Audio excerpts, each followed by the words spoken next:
Do you feel like you're stuck or falling behind? Maybe you're not seeing the progress that you were hoping to see as you're trying to improve yourself.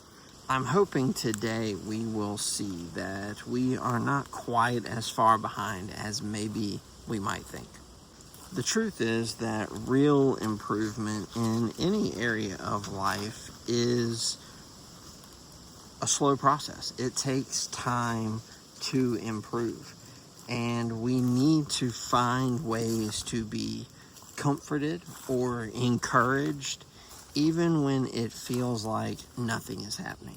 I think unfortunately we have been sucked into this trap that everything is about instant results. We live in a culture where everything is about speed and efficiency, and while both of those things are great, that is just not the way improvement works. No one goes to the gym and really gets 5-minute abs. We get our food instantly, and if it takes a little too long to cook, we get annoyed with that. We're constantly inundated with stories of overnight success, someone who creates a YouTube channel and has it blow up in a day, people who skyrocketed to the top of their field for whatever reason. And while I'm sure a lot of those stories are true, it's certainly not the norm. I think if you take a long, hard look at most successful people, it probably took them years to get there. A lot of hard work, and I'm sure they had plenty of seasons over that time where seemingly nothing was going their way.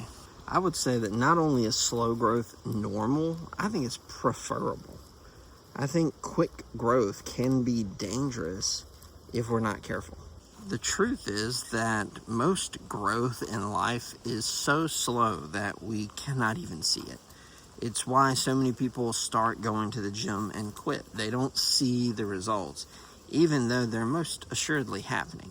If you haven't worked out ever and you start going to the gym, within the first few workouts, there's already things happening. You just won't see it immediately. Not only that, a lot of times, even when we are getting results and we do stick with it, we don't even notice the positive results until years later. If all of us could have hindsight in the moment, who knows how much happier we might be with some of the success stories that we have in our own life that we may not have even realized were success stories. There might be things that you accomplished this year that you still haven't realized was a major success. Because small steps every single day consistently is going to get you a lot further than huge leaps once every few years. I actually think that God prefers slow growth. I think he slows down the growth at times because I think it is that long, hard grind that ultimately forges us into the people that we want to be.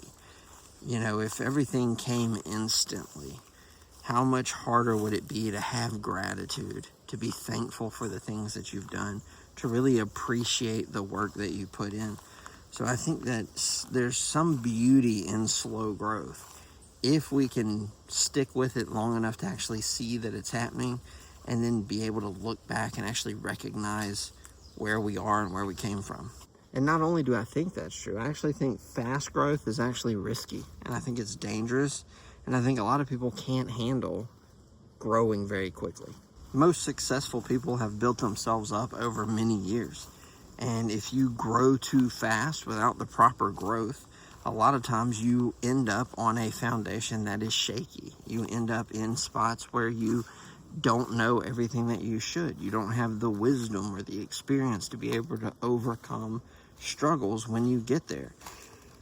And I think a lot of people experience that. That's why you see a lot of athletes who become hyper successful. They get all this money, and then within 5 years of being out of the league, they're broke. They did not get the length of time it would take to understand budgeting and financing and all the things that they can do to help make that money last or to stay around. I think ultimately you can chase fast success, and a lot of you will achieve it, but it may be your undoing. I honestly think that God wants slow growth because I think sometimes he wants to build up your character before he gives you the platform that you're going to have. You know, sometimes you may be more thankful if it does take you a long time, and by the time you get there, you're ready. Whereas if you got there really quickly and it all falls apart, what was the point of getting there so fast? And really, we can still celebrate where we are regardless of the phase of life that we're in. We can still be grateful for where we are, for where we're going, and even more importantly, from where we've been. You know, growth doesn't have to be this instant thing for us to be encouraged with where we are, right?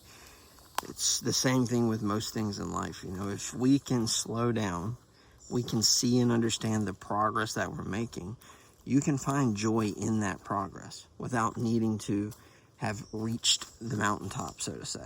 And I think the way we do that is to keep track of the wins. If you're working on something, right, whether it's a career, whether it's something in life, health, fitness, whatever it is, track the wins that you get in life. Track those small wins. Reflect on them. Enjoy them. Understand that the journey is what makes the success, right? So don't just focus on the end goal. Focus on the journey to get there. And I think if we can do that, we'll enjoy it a lot more. We'll stay encouraged. And then when we finally do reach the goal, we'll actually be more grateful and appreciative of the fact that we made it there. At the end of the day, God works in seasons, not seconds. So waiting is not wasted. It is building your character. It is preparing you for the road ahead. It is setting up the foundation for the platform that you're going to have whenever you achieve whatever that goal is. I think that we get caught up in a negative view of waiting. We're impatient. And I think that actually we should be the opposite of those things. We should expect slow growth. We should enjoy progress.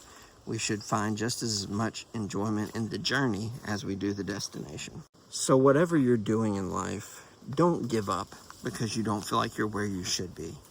Press on, press in, pray about it. Find a way to reframe your mind to enjoy the journey as much as you think you'll enjoy the destination.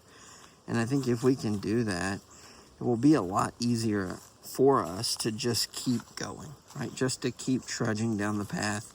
And then just know one day you will get to celebrate the success. But you can't do that if you start feeling like a failure now and just quitting. So stick with it. And I think at the end of the day, you'll be happy that you did. If you liked it, please like and subscribe. And I'll see y'all in the next one.